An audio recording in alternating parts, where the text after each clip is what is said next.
before I came to this interview, I read my interview with Roland Diaz again because, you know, Roland Diaz is such a legendary figure for the guitar as a composer and as an arranger. And one of my questions to Roland was, what are the secrets of arranging for guitar? So I would like to read that part because I think that's, you know, maybe we don't need to talk hours, you know, we just read a paragraph and that's it.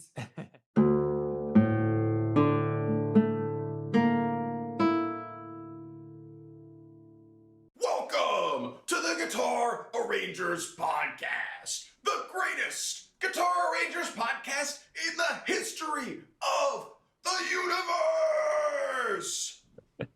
Yes, welcome. All right, today we have a special interview with my teacher, Dr. Tolgahan Çoğulu. He is the guitar professor at Istanbul Technical University and has started the world's first microtonal guitar department there.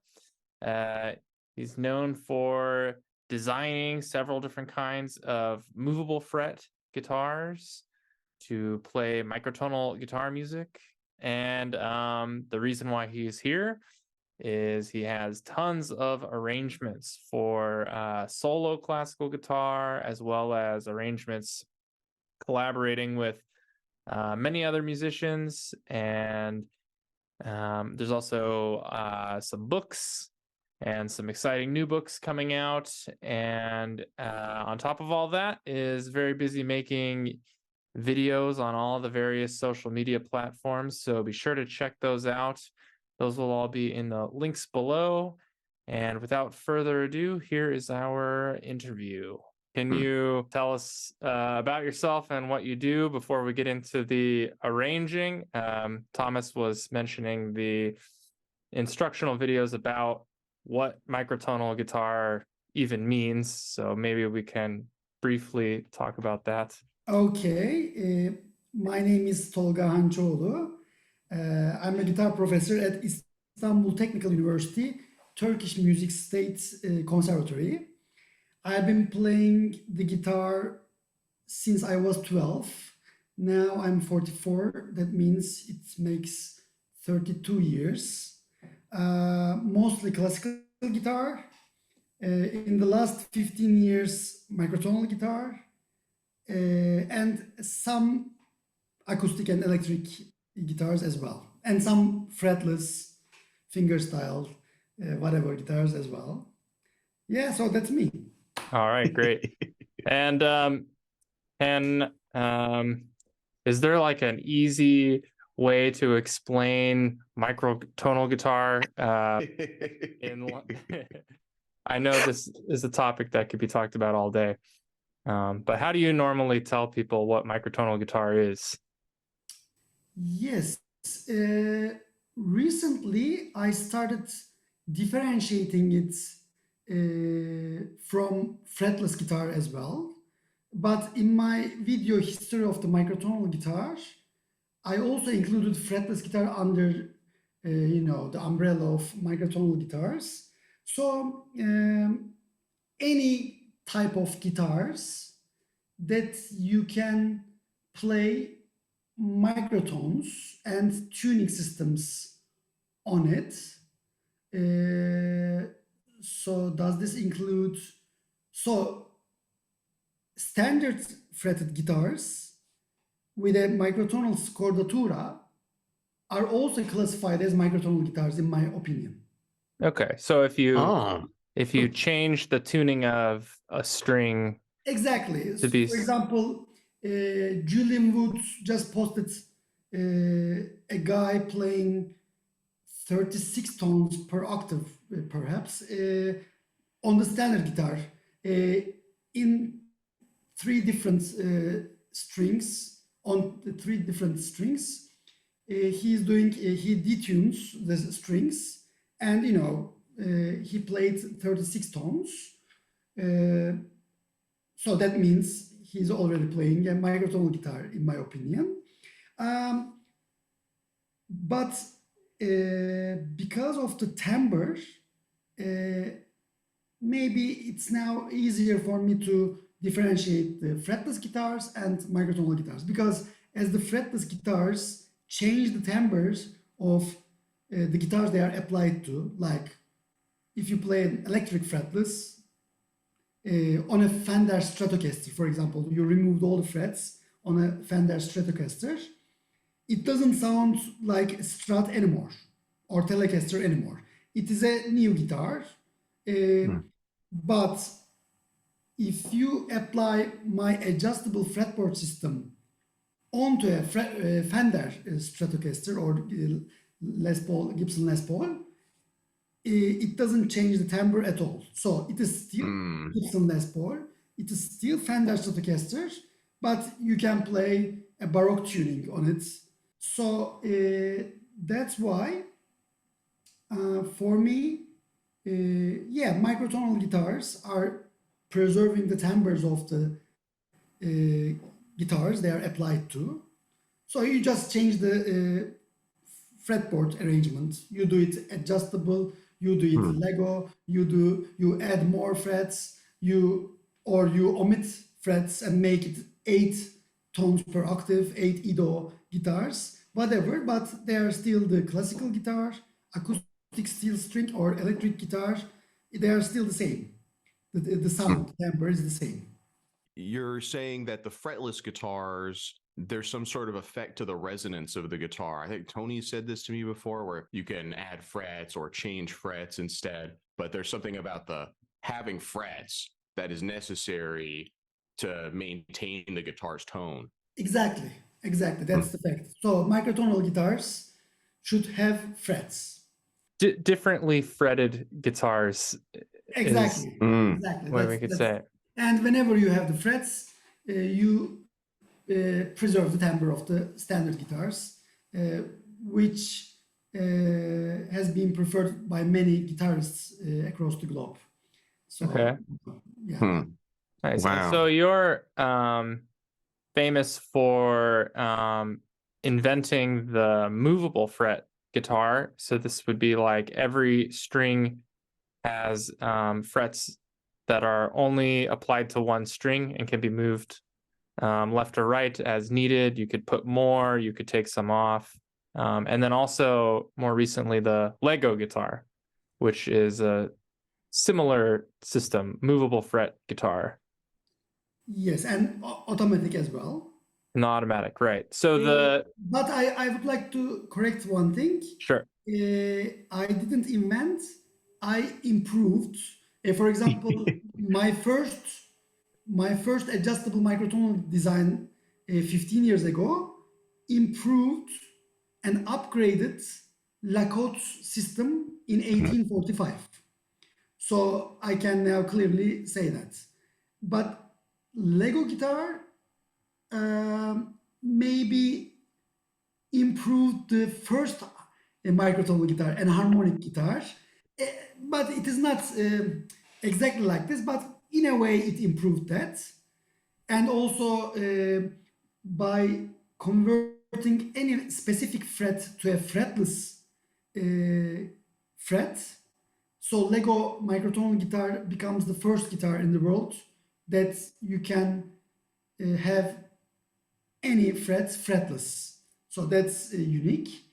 And the automatic microtonal guitar is advancing the movable fretted guitar history, I think, to its ultimate location, which is the automatic. You press a button and you play in any key in any tuning system. Sure. Yeah. And so by having these new guitar styles, that automatically leads to the problem of there being a lack of rep for these instruments. So your work has largely been focused around getting repertoire for these instruments. Exactly. Okay. So when I started my journey 15 years ago, the repertoire was the amount of pieces, the quantity was really funny. I mean, it was a few pieces, maybe, let's pretend like around 50 pieces, built around John Schneider,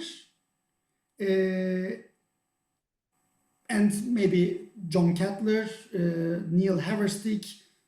So, all the microtonal guitars of guitarists of 1980s, 1990s. And the repertoire, okay, let's say it was around 100. So, can you talk about a music genre with 100 pieces? No, you cannot talk about a music genre with 100 pieces. So, and by music genre, I mean microtonal guitar music. And immediately, I noticed this, and I also read the book of Segovia Ponce letters. So I know the story of Andres Segovia.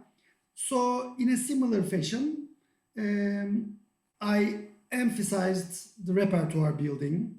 So I arranged a lot of pieces, and I'm still arranging, but at the same time commissioning pieces, and over 40 composers composed pieces in different tunings.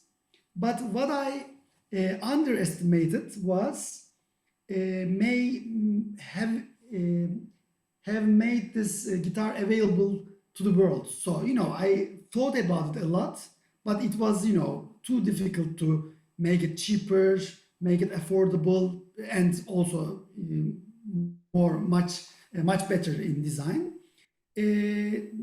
After 15 years, I found the company, and now we start selling the guitars, the fretboards, and now it will logarithmically boost up the repertoire. So I can apologize this for the microtonal guitar world. I was late about this, but I started the competition in 2016, and now we have 48 awarded pieces. So this was a collaboration by the others. So regarding your question, repertoire building is very important, and now I can talk about over 500 pieces. I didn't count them, but around 500 pieces, or maybe between 500 to 1,000 pieces when you analyze the microtonal guitar community in the world.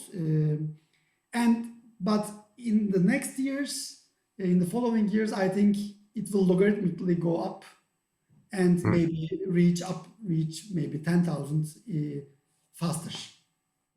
You were talking about the limited availability of microtonal guitars affecting people's ability to make microtonal guitar repertoire. But on your website, you also have a book that you're selling where you sell microtonal guitar music that comes with free fretlets that people can use to experiment with microtonal guitar, which I thought was so cool. Thank you for reminding me of that book. Okay, we wrote that book with Fernando Perez after 10 years, so it's still late. Probably in 2018 or 19. So I started my journey in 2008. And it includes 20 pieces. So 20 Turkish and Persian music. So it is okay. It was a beginning. It was an introduction. But also I delayed the writing of microtonal guitar methods. So as Tony translates the book, upcoming book now. So, I'm planning to publish it in June next month. And, in that book, around 30 pieces and many exercises, many etudes. So, around 50 pieces of music we can talk about. So, that book was precious, but I should have written the methods, I think, way before to make microtonal guitars available to the world. Anyway, but everything has its time. So maybe it is the right time now for publishing the methods and for making the fretboards available to the world. So the book that you're talking about that includes the fretlets, I know that was my introduction into playing any kind of microtonal guitar because, without the fretboard, these adding frets to your standard fretboard is the only option. So I'm sure you mentioned the contest as well. The arrangements and compositions that have resulted from that competition have largely been people using fretlets to adapt a standard guitar. However, I'm sure that they would prefer to have movable fret guitars, which is what's going to be possible in the future. So adding fretlets is a pain. So as Tony, you must be you must know this because you had that pain as well. So I had that pain with my students, because you tape them, and they might fall off the fretboard, and they might slide away. So it is a very temporary method. And as all the guitars are out of tune in the world, all the standard fretted guitars are out of tune. I hope, especially for the classical guitar world, this adjustable fretboard would be more widespread because you can play all the classical guitar repertoire on the adjustable microtonal guitars, and with the fine tuning, you can even have nicer tuning in 12th tone equal temperaments, what some calls true temperaments. And you can try just intonation. You can play early music, Renaissance and Baroque, in their own tunings, in their period tunings. So I really believe that the guitar community and the music world will pay more attention to adjustable fretboards in the near future, because in my opinion, maybe this is a big sentence. I think the future of the classical guitar might be adjustable classical guitar, adjustable fretboard classical guitar. I cannot say this for steel string acoustic and electric. Why? Because of course, the bendings. So you can use the whammy bar, but still, the large vibratos and large bendings is idiomatic for electric guitar. So I cannot say anything for that, but I can clearly say something about the classical guitars because we don't bend. Got it, man. You're the head guitar professor at a technical university. Do those people help you engineer some of your guitar invention ideas? Not the first guitar, but I got the funding, research funding from the university. So economically, yes, but mindfully, no. Lego guitar, we did with Ruşen Can Acet and my son Atlas Çoğulu. So Ruşen Can Acet is already a PhD student at sound engineering and design at a technical university of Istanbul. So that's a big contribution by a PhD student.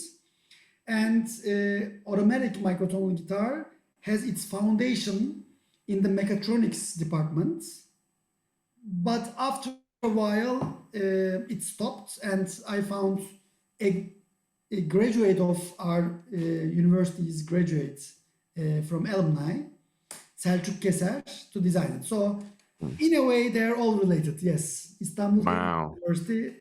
I'm so happy to be still in the faculty of this university.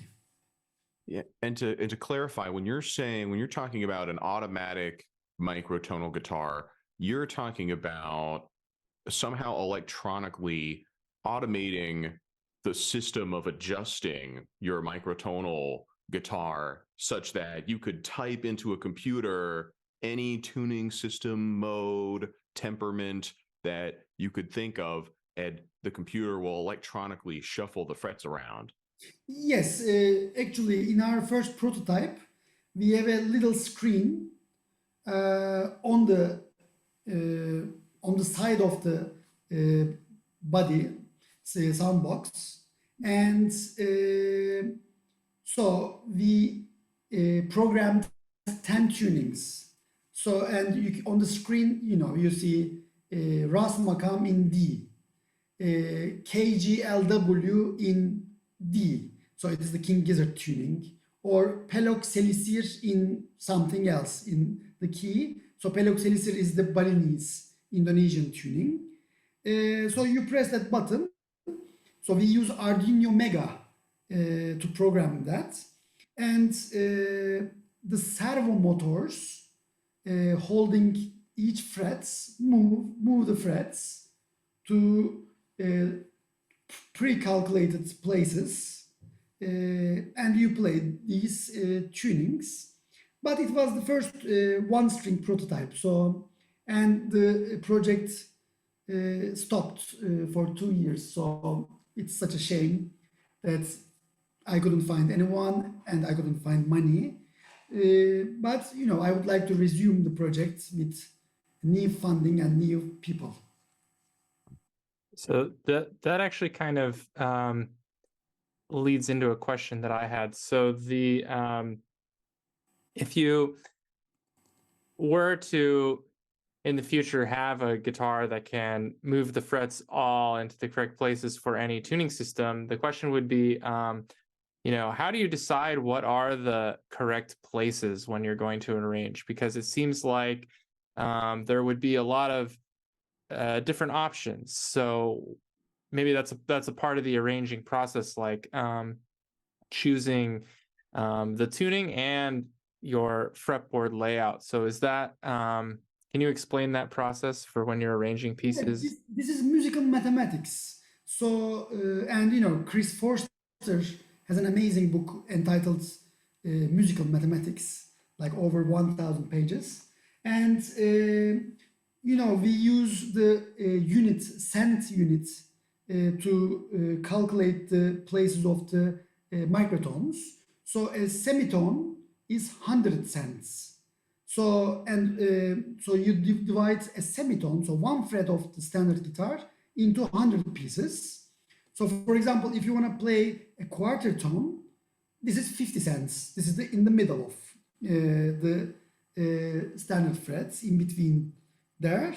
Anyway, but when you know enough knowledge of this musical mathematics, and there are great books about by Harry Parch, Genesis of Music, Isaacow's Temperament. So there are plenty of books that teach you, and John Schneider's, of course, The Contemporary Guitar is the Bible of the microtonal guitar. You can easily program those. And yeah, if you want to do an arrangement, yes, first you need to choose a layout. So I have a great example about this, very fresh and recent one. So I was in Florence at Harvard University's Renaissance Studies Center in Italy, Florence, 3 weeks ago. And our emphasis was on the Italian composer, 16th century composer, Nicola Vicentino. And Nicola Vicentino composed a few pieces with 31 tones per octave.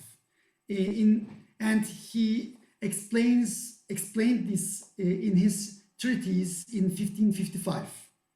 So he has one book, and thanks to that book, we made this research in 21st century in Italy. Anyway, so I played a madrigal by Vicentino, arranged by Caspar Johannes Walter for the guitar. And while arranging that, Johannes Walter and me, we first decide on the layout, decide on the tuning of the open strings, because you have to tune them to the microtones. So if you play something in just intonation or in early music tunings, you also need to tune your open strings to the microtones. And when you tune your open strings to your microtones, all the fretboard layout changes. So by fixing that fret on that microphone, you adjust all your frets individually. Anyway, once we have the Vicentino layout on the guitar, then you can think about the fingerings, and then the sacrifice period starts. So what are you going to sacrifice? Because you are arranging it for solo guitar, and as Roland Dians told me when I interviewed him 14 years ago, arranging for guitar is an art of sacrifice in a way. So you need to decide what sounds well, and you need to decide what are you going to sacrifice, which voice leading or which parts you need to sacrifice for the solo guitar. Again, before I came to this interview, I read my interview with Roland Dians again, because Roland Dians is such a legendary figure for the guitar as a composer and as an arranger. And one of my questions to Roland was, what are the secrets of arranging for guitar? So I would like to read that part, because I think that's, maybe we don't need to talk hours, we just read a paragraph and that's it. So can I read that? Of course. Please. So my question 14 years ago to Roland Dians was, each of your arrangements have a special flavor when you play with the classical guitar. What are the key formulas for that? Which steps you follow to get a good fusion in these arrangements? And his answer was, I have no magic trick for that, but just love and respect for the music and the arranger I am working on through, and for this instrument I know a bit, the guitar. Finding the right spirit and the relevant mood in arranging a piece for solo guitar, in parentheses, process that I always did consider as a full art actually, nothing to do with the transcription of course. Everything is possible with two guitars, parentheses closed, is the major key to me. Arranging is the contrary of doing something about very soon. It will not sound great on the guitar. Arranging is renouncing sometime.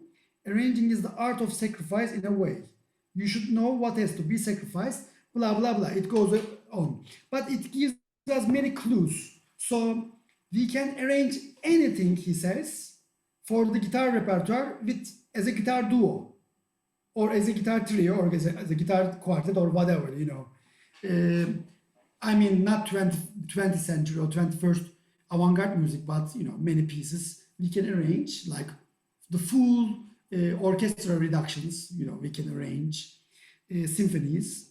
But do we need to do that? How does it sound? So I think what I get from this interview is for him, the art of arrangement is a separate art. And it's an addition to music, an addition to a guitar repertoire. So this is what I've been trying to follow, or, for years. Like, I've been arranging for the guitar in the last maybe 20 years. And I have arrangements for the classical guitar and microtonal guitar. And this is, I'm trying to do what Roland Dians has been saying, like respect for the original music, art of sacrifice, and then he ends up the answer with art of taste, which is very of course subjective for each one, but yeah, you need to be really careful about what you are arranging for classical guitar and microtonal guitar. Man, that's amazing. Yeah, that's an amazing quote. That is so cool to have had that experience, being able to, talk to Roland Dians and pick his brain.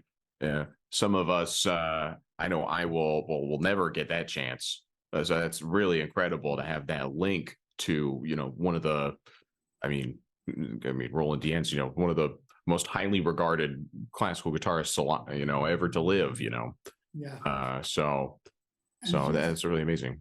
his jazz arrangements, I have the Yeah, book. night and day. It's crazy. And his Pixinguinha, I think, the Brazilian musicians' arrangements, his Astor Piazzolla arrangements, and all his other arrangements, and his compositions are. He's such an awesome guy. I watched him live like 6, 7, 8 times. I attended the festivals many times with him, sometimes performing, sometimes learning. And I attended his master classes. I played for him a lot of times. So, and he also played my adjustable microtonal guitar. So I feel so lucky about this. But that is so cool. Yeah. So that's interesting that he said that you can do any music if you have 2 guitars. So one guitar is difficult, but maybe possible, and 2 guitars, I got it covered. I got it. I like that confidence. Yeah. When he said that, I'm assuming he wasn't thinking about literally all kinds of music, including musics that involve completely different notes that are foreign to the guitar. So do you feel the same way about microtonal guitar, like one movable fret guitar, and we can play most things, and with 2 movable fret guitars we could play anything that's ever been made, filling in the rest of the blanks here? I can say that, like 4 microtonal guitars, let's guarantee, let's be 100% sure. 4 or a quartet, we can cover the most of it. Like, I mean, maybe Harry Potter's music in just intonation, and I'm not sure about Ben Johnston's string quartets, but now we have our in upgraded design. We can, as I told you, we can convert any frets to fretless. Maybe we can play string quartets as well with the glissandos that are made on the violins, on the strings. And now that we also have bows, Picasso bow that I recently used for one of my arrangements, and I also use hand ventilators, as Zenamon, the great composer James Zenamon, used in his piece Casablanca for 2 guitars. Anyway, so we can expand this fretlessness. Might allow us to play anything, probably. We can arrange anything, like, I mean, we can imitate, but also, of course, I will continue one more sentence. Yeah, please. From Dian's, and more than this, a great arrangement should bring a new light on the piece you are arranging, especially if it originally was written for another instrument. So, yeah, this is I think, example of Asturias, I think Asturias bring a new light to the piece, which was composed for the piano. But now, I think the guitar might be much better for some of the people, or most of the people, if you make a survey. Anyway, so yeah, this is also very important. Anything can be arrangeable, but why? Is it bringing a new light to the repertoire? Does it sound really well? Or, just for the sake of arranging anything? So, I don't know. I think I agree with Dians. Like, if it's an arrangement, it should be something special also for the guitar repertoire and for the music. Right. Yeah. Yeah. It's funny because I feel sometimes, you see in the particularly I'd say in like jazz circles, you see people using transcription and arranging maybe to like get to know a composer's music a little bit more, but not necessarily to create a new angle on the repertoire or on the song. So to me, that strikes me as something kind of unique to classical guitar, that there's this push to try to really not just, you know, transcribe or capture the sound of a composer or a given song, but to really like try to on purpose make something new about it, to try to make it fresh and add something in some way. I'm sure there are jazz guitarists who do that, but you don't see. I don't know. Would you say that you see that as much, where you have a classical guitarist who is arranging a piece that is already arranged many times just so they can get to know that composer a little bit better? Yeah, you know, arranging is always understanding the music well, much better, and learning the music well. And for example, I arranged before the microtonal guitar, I arranged Eric Satie's again on the guitar, and Chopin's Prelude in E minor again. And you know, there were many arrangements, but I realized, for example, in Satie's Gymnosien number 1, I observed that the inner voices and the order of the inner voices, you know, in the arrangements that I played, changes. So I thought, how could we make it the same as the piano voicing? Anyway, and I found a way with the drop D tuning. So I arranged Gymnosien in D. And I remember that I mostly respect the piano original composition. But now, okay, so that was respectful to the original piece. But also there's something very important. Now that I listen to the other arrangements in the key of E, sometimes the E gives me more pleasure than drop D. So that's very weird and very subjective, but I really believe this. I mean, deciding on the key also is very important. Using capo is very important sometimes. And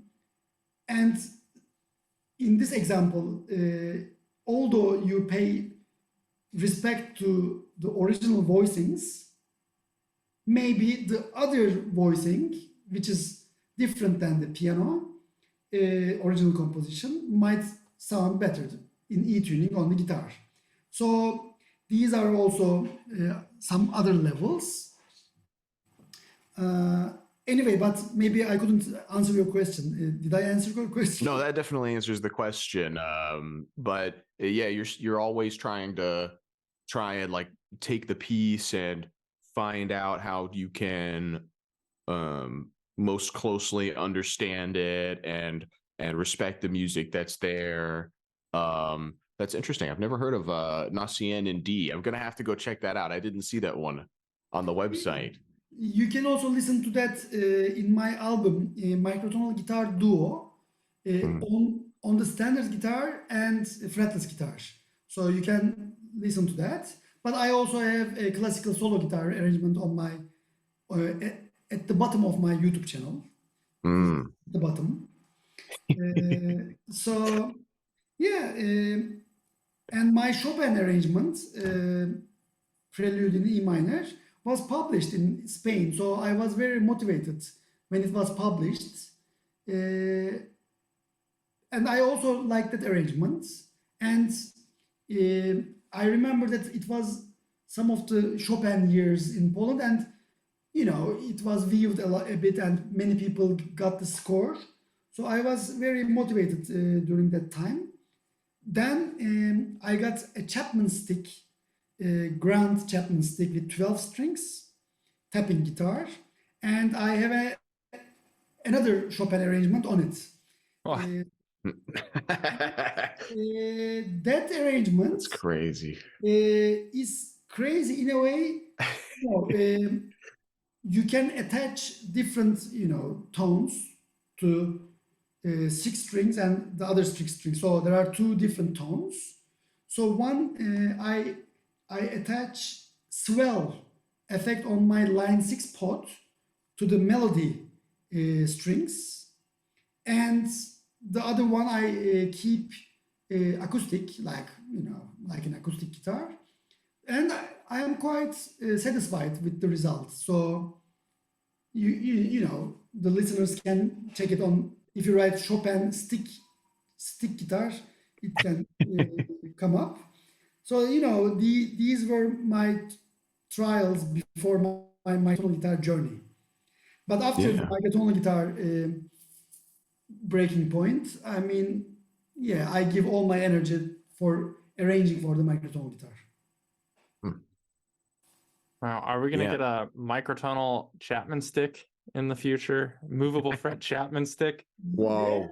That's That's the future, man. I've been planning to add fretlets on my Chapman stick and play it microtonally for like 12 years, or no, not more than 12. Yeah, more than 15 years. And I couldn't still do it. Like, it's a postponed project. Sure, that's a big task to start that project. Yeah, maybe I can give you my Chapman stick, and you can do it. Oh my gosh.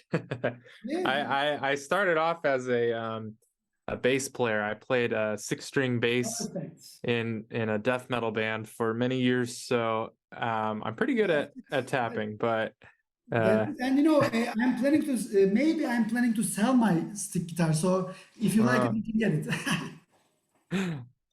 That's so cool, though. That's Yeah. crazy to think you Yeah. play Chapman stick, because when you listen to a lot of your albums, there's a lot of extra tones and a lot of, like, you can tell there's a lot of tapping and stuff. Yeah. And is that something that you use to mimic the sound of certain instruments, or is that something that you use so that you can play more of a certain voice? You can get both voices going at the same time? I am really interested in tapping techniques because of the Anatolian traditional instruments we call bağlama or saz. Because in the traditional playing style, hundreds of years, it has the tapping technique. Like 100 years before Van Halen, we have tappings in Anatolia, in Asian, in Burdur, in a city called Burdur. Anyway, so it's a big thing in Turkey and the folk music, and that was why my dream was applying tapping techniques of bağlama onto Chapman stick with new techniques before my microtonal guitar journey, and I think 1 year. After a year, I got Chapman stick. I designed the adjustable microtonal guitar. So then I totally gave up. I forgot about the stick guitar. Also, because of the nail problem, I had problems with my right hand tapping techniques. I need to file them a lot. So that was another problem for the classical guitarist who wants to play Chapman stick. So now that we briefly mentioned the bağlama, so your PhD research was originally about playing bağlama music on the guitar. Can you tell us about how that has evolved over the years? So it started off playing bağlama on a standard fretted guitar, and there were some arrangements in there with a detuned string scordatura, like you said, to now there are these 8-string movable fret guitar bağlama arrangements and lots of collaboration work where you're playing arrangements with Turkish traditional or folk instruments as well. Yes, my dissertation was entitled Adaptation of Bağlama Performance Techniques, Bağlama Techniques into Classical Guitar Performance. And the biggest section was about tappings. So I added basses. So it's you play tappings on the higher string, but you also play with your thumb the bass lines. So it is maybe walking bass with tappings. So I like these stuffs and some crazy chords with tappings. But because it's classical guitar nylon string, it's a very big pain. So you need to do octave scordatura tunings to make it louder. If I had done it on the steel string guitar, it would be completely different. But also, I would like to mention that I already told you in our personal talks. I had focal dystonia in around 2007, and my picado technique, my tirando or apoyando technique gets worse. So, and during that time, I should have thought about my dissertation topic. So that's why also I was motivated toward tappings, because for tapping I could play it, no problem with. But for example, if you want to play fast scales, I couldn't. So I also transformed my technique because of this health issue, and I took the advantage of that as well. So it was a wise move. Now that I talk, I imagine, and I strongly suggest to the victims of the focal dystonia in the guitar community, including me, myself, not giving up on the guitar and transforming your technique and moving on. Wow. Yeah, but regarding your question, I was a bit. That took an interesting turn, though. Yeah. I'm lost again. So I talk about the bağlama techniques, but maybe I missed some points. Well, I'm asking. So I've recently been working on translating this book with Tolgahan. So I have sort of an idea of a question to ask, and so the evolution of microtonal guitar arrangement specifically for Turkish music. So it started off with the open string scordatura, and it evolved. There's been a series of sort of breakthrough arrangements where we've taken the Turkish music techniques to the microtonal guitar to like new levels every couple of years or so. Yes, you are right. In my first arrangements, after my dissertation was published, you can really observe many crazy tapping techniques and crazy scordatura tunings with or without microtones.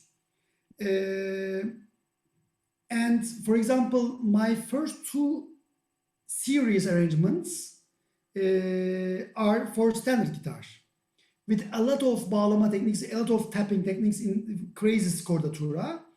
And now I realize that I made these arrangements. I made my first series arrangement in 2007 in Memphis. I lived there for a month and a half. I was at the University of Memphis writing my dissertation. Oh, with Lily Afshar. Yeah, Lily Afshar, I got some private lessons. So I got some, and she was playing a microtonal guitar. Iranian composer Reza Vali composed for Lily Afshar, and that's why I visited Lily in 2007 for a month and a half, and I worked on only one arrangement, and I'm so happy about it. It's called Kız Bahçende Gül Var mı? It's an Asian dance. Anyway, then next year, in 2008, I visited University of Memphis again a month and a half, and I arranged one more piece. That's a Kurdish piece, Havreman, which I'm still playing. For example, last week I played that in Stuttgart with my duo with Sinan Ayıldız. So I'm so happy about that arrangement, and it's for standard guitar with a scordatura, and it also uses the hand fan. Anyway, but what I'm trying to get in reaches for 15 or 16 years, these arrangements are only played by me. So this is a very important point. Now I see that if you want to publish your arrangement, or if you want your arrangements to be played in the guitar community, you need to arrange something playable. Yeah. And, I gave my scores, I sent them, because, I was so happy about these arrangements. I gave my whole experience to them, but, I did a very essential mistake. I made them very difficult to be played. And so this is a very important hint for the guitarists. So I already said that. Make something playable. And now Celil Refik Kaya, very important guitarist, Turkish guitarist, he keeps publishing his arrangements, his compositions, and I realized that he always makes them playable. Yeah, him and his wife are taking off on TikTok right now with all of their arrangements. Me. Yes, like me. Anyway, so and regarding your question, after these two classical guitar pieces, and during the second arrangement, I designed my adjustable guitar. I applied this on the microtonal guitar, but microtonal guitar is a classical guitar. So to repeat myself, we are still talking about classical guitar arrangements. So all my arrangements are classical guitar arrangements, but with one exception, it's an 8-string classical guitar. So, and recently I made someone from Portugal, I think, made an interview with me about this 8-string arrangements, because his dissertation is, I think, coming up about this topic. So I really enjoy tuning my 7th string, drop D, C, B, C sharp, and I also enjoy tuning my 8th string down to A, which is awesome, and B, C, C sharp, D, D sharp. So I keep changing them. Anyway, but I focus on arranging for 8-string classical guitars. So I don't want to say microtonal guitar because it's almost the same mostly. Yeah, the sheet music is very similar. Like it seems like with a lot of the sheet music, you could play it with a classical guitar or with an 8-string classical guitar if it was arranged for that. Without the microtones. Exactly. My microtonal guitar methods could be played perfectly on the standard guitar. Now I'm realizing that. And my makams, which are these Turkish modes, would sound without the microtones, Ionian modes, Dorian modes, and minor modes, and some harmonic minor, 5th degree, augmented second modes. But if you want a Turkish or Middle Eastern or Anatolian or Asia Minor taste, you can adjust your frets and get that taste.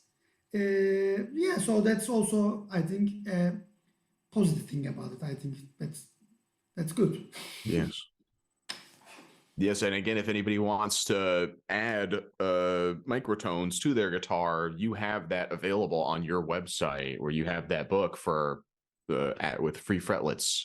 Yes, So and the sponsor of my competition, Sala Music, recently started selling the fretlets. So if you type fretlet Sala Music, you can get also fretlets from Sala Music. And in 2 days, you know, in 2 or 3 days, you can, their shippings are really well. So you can get these frets and start experimenting on your own guitar by converting them into microtonal guitar. we didn't ask about the King Gizzard and the Lizard Wizard yet. Because, the book is coming out soon. So I transcribed and arranged their first microtonal rock album, A Flying Microtonal Banana. And everything is finished now. I think yesterday I sent an email like the proofreading is okay. I couldn't see any mistakes on the scores. And you know, I also wrote down tablatures with microtones. And so I transcribed the full album, 9 tracks, and plus I arranged them so you can see the bass parts, the voice, and the melodies or electric guitar solo or the melodic parts. But also you can play the bass and the melodic parts at the same time. So in a way, it's transcribed and arranged, transcribed and arranged. So it was a bit challenge for me, but I'm so happy with the result. So it's not only transcription or it's not a unique arrangement, but in my method, I included King Gizzard suite for the classical guitarists of the world to play in their recitals, in their universities, in their concerts, in drop D tuning by adding 6 or 7 frets on their guitars. In drop D tuning, they can play 3 pieces in a suite form. So that's also, that will be cool, I guess. But also they can get that arrangement album by which will be sold by the band, and they can also play those 9 tracks. Yeah, it's amazing. And so you recently recorded some of those pieces with Maddie Ashman on cello as well. Can you tell us a little bit about that? Yeah, I'm so happy about those 3 arrangements. So we arranged 3, we covered 3 pieces, microtonal pieces by King Gizzard on the microtonal guitar, nylon string microtonal guitar, voice and multiple voices, and cello. So it's microtonal guitar, cello, and voice arrangements. And thanks to Maddie's amazing musicality, I'm so satisfied with the result. And yeah, we got really positive comments on our YouTube channel and on Instagram. We got positive comments from the Giz fans. Yes. I saw a lot of love for it on the King Gizzard Lizard Wizard Facebook fan group as well. Yeah. Yes. So yeah, we will continue. We will continue with Anoxia. Recently, I realized that I really love Anoxia, and I think we're gonna arrange that as our 4th arrangement. And one more thing about this band. I'm sorry, my cat is going absolutely crazy. So cute.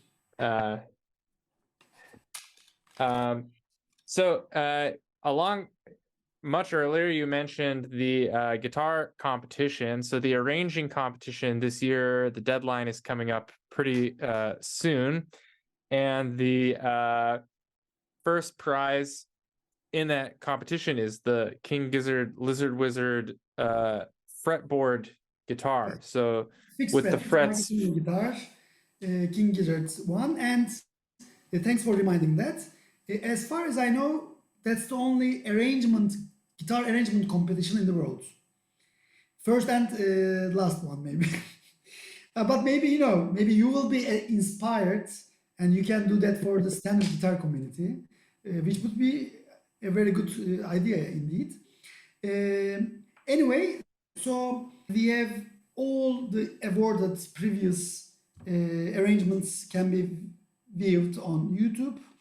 And yeah, the first prize is fixed fretted microtonal guitar King Gizzard model produced by Sala Music. I recently collaborated with Sala Music, and now I start promoting their King Gizzard models. And now good news is we are also having the second model is gonna be microtonal guitar saz. So we will imitate bağlama and saz frets and do a saz tuning fixed fretted microtonal guitar available to the world. So yeah, we will do more. I remember I actually had a question from something you said from the very beginning of this interview, where you said that the Scordatura guitars are some kind of microtonal guitar. Yes. And I watched your video about the about how all guitars in the world are out of tune except for one. And in that video you said that the different sizes and material make of the strings and tensions of the strings actually react with the frets in different ways.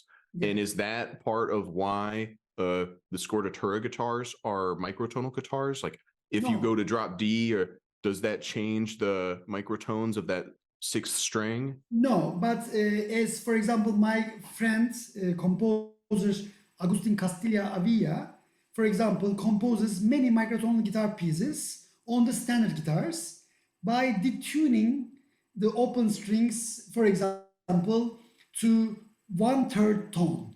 I mean, and he uses also nylon strings, only nylon strings. So he uses 6 nylon strings.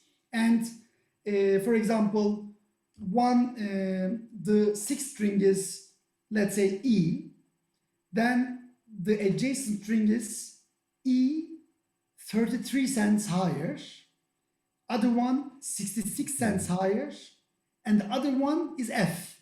So we can reach F in 2 strings. So there are 3 tones in a semitone now.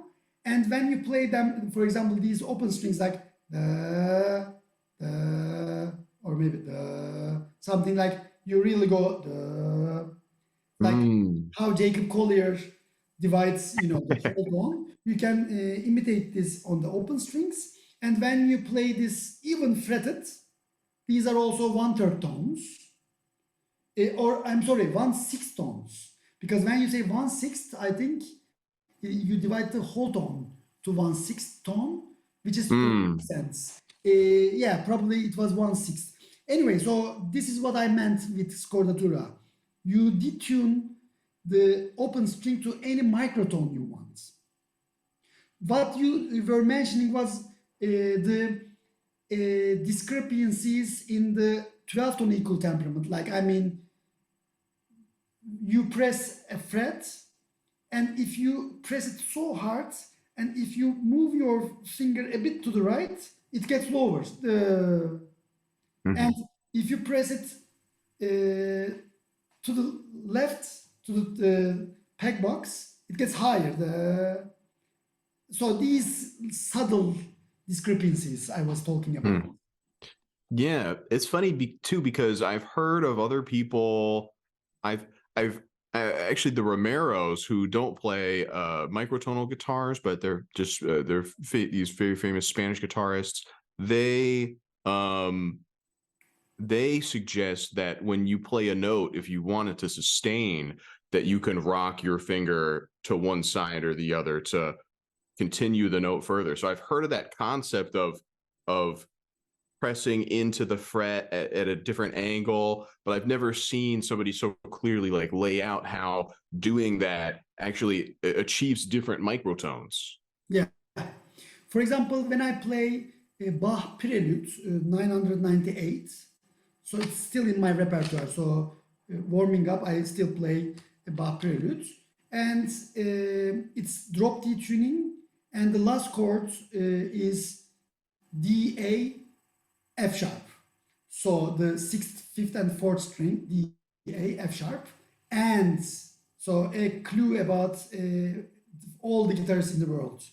I really love playing that final chord by pressing my F sharp pressed finger to the right, so I can achieve lower natural major thirds that I describe in major third problem of all guitars in the world.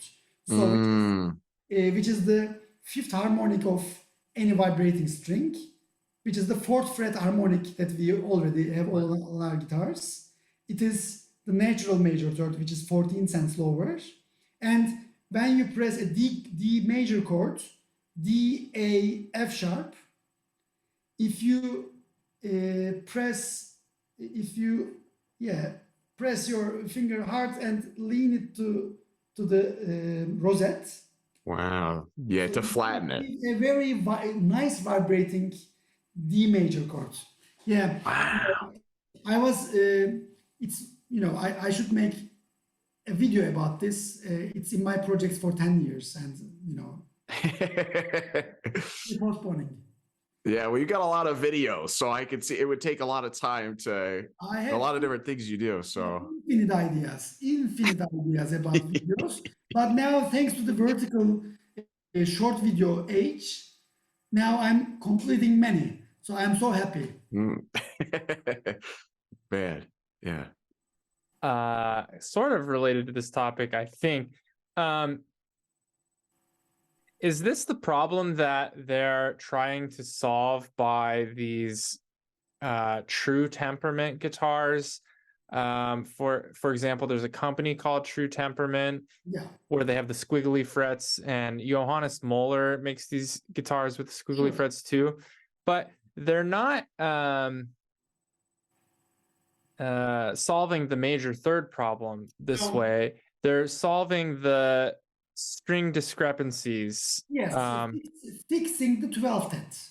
So they're making the 12th tet better. Yes, these are fixing the intonation problems of all 12th tet guitars in the world. These guitars are about that. So, but still, they might have problems because of, strings wear out, the pressure that you apply to the pressed fret. So I'm a bit skeptical about those guitars. I'm very skeptical because depending on what key you're playing in, the fret could actually make it worse than before. Sure. Or it can make it better than before. So I feel like on average, nothing's changing. Maybe I guess I can understand that maybe for electric guitars, because in electric guitars, when you play A major on the top position, sometimes you are in trouble. Like you hear this beating, wah, wah, wah, wah, wah. But when I adjusted on my adjustable electric guitars, I try to achieve rah, like the major third. When it is 14 cents lower, it sounds like perfect fifths or perfect fourths. But when you are in 12th tet, you have the beatings which are not natural. So yeah, I should also make this video on the electric guitar. Tolgahan, is there anything that you want to? No, thanks. First of all, thanks for doing this podcast. It is the world's first guitar arrangers podcast, which is an amazing idea. So congratulations on that, because it's a big deal. Thank you. Yeah. Oh man, that's amazing to hear from you. Like you're one of the biggest arranging masters around. No, thank you. But I think this should be listened to by many guitarists, and I hope it will get more popular in the future because, as I said, it's a very important part of the guitar repertoire, guitar arrangements.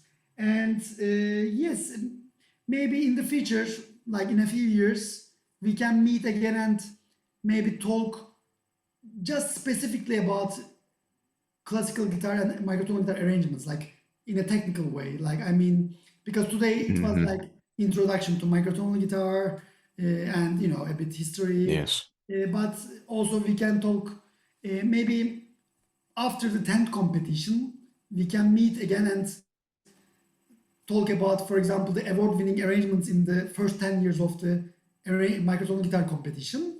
Because, you know, when we talk about it, I think we will see many diverse approaches on arrangements, because now also we open it for electric guitars, acoustic steel string guitars, and maybe we will have more this type of arrangements.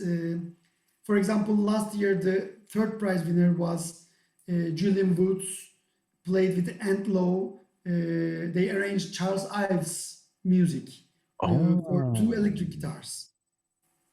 So, you know, now we can also talk about these things, and we have the scores of those, and we publish the scores of these arrangements. So yeah, why don't we meet after the 10th year? So this year is 7th, or maybe, you know, not just today, maybe let's meet after the 8th year. Like, I mean, next July we can meet again. Yeah. I will be in Man. Spain. I will be in Spain, Cordoba, until next September. So, you know, we can do a Zoom, and let's talk about the award-winning arrangements in the first 8 years of the microtonal guitar competitions. Oh man, that would be amazing. You know, my only problem is that you have so much stuff to look at. You know, it's like I could only either watch all your Instagram and YouTube videos and go through your website, or I could play through your incredibly diverse, range of repertoire that you've created. So if we're gonna do I'll tell you what, if we're gonna do go through the repertoire and go through the classical guitar music and everything, I'm gonna have to get this fretlet book I keep talking about that's on your website. I'm gonna get this, and I'm gonna have to And start digging in. The new ones are coming. Yeah, Oh, Thomas, yes, get the new one. get the new ones. I'm gonna get. The new get one, which is translated by Tony. So, you know. Oh, So it is gonna be published at the end of June. oh, that's coming up. And, Whoa. And for the first 300 orders, we will give 5 free fretlets. Oh man. So, you know, if you order in the first months, you will also get 5 frets. And of course, you will need more, and you can order them from Salam Music, and you need 10 more. And with 15 fretlets, you can play everything in the method. Man. Where can people find you if they want to check out all this stuff? On your YouTube, Instagram? Yeah, everywhere. Like, I'm very active on Facebook, YouTube, Instagram, Twitter, TikTok. You're a busy man. You're a busy man. Yeah, 5 platforms I'm active. But the easiest one is Instagram. Okay, man. Yeah. Amazing. Yeah, well, man, thank you so much for your time and talking to us. Yeah, thank you very much for inviting me, and thanks for doing this amazing podcast.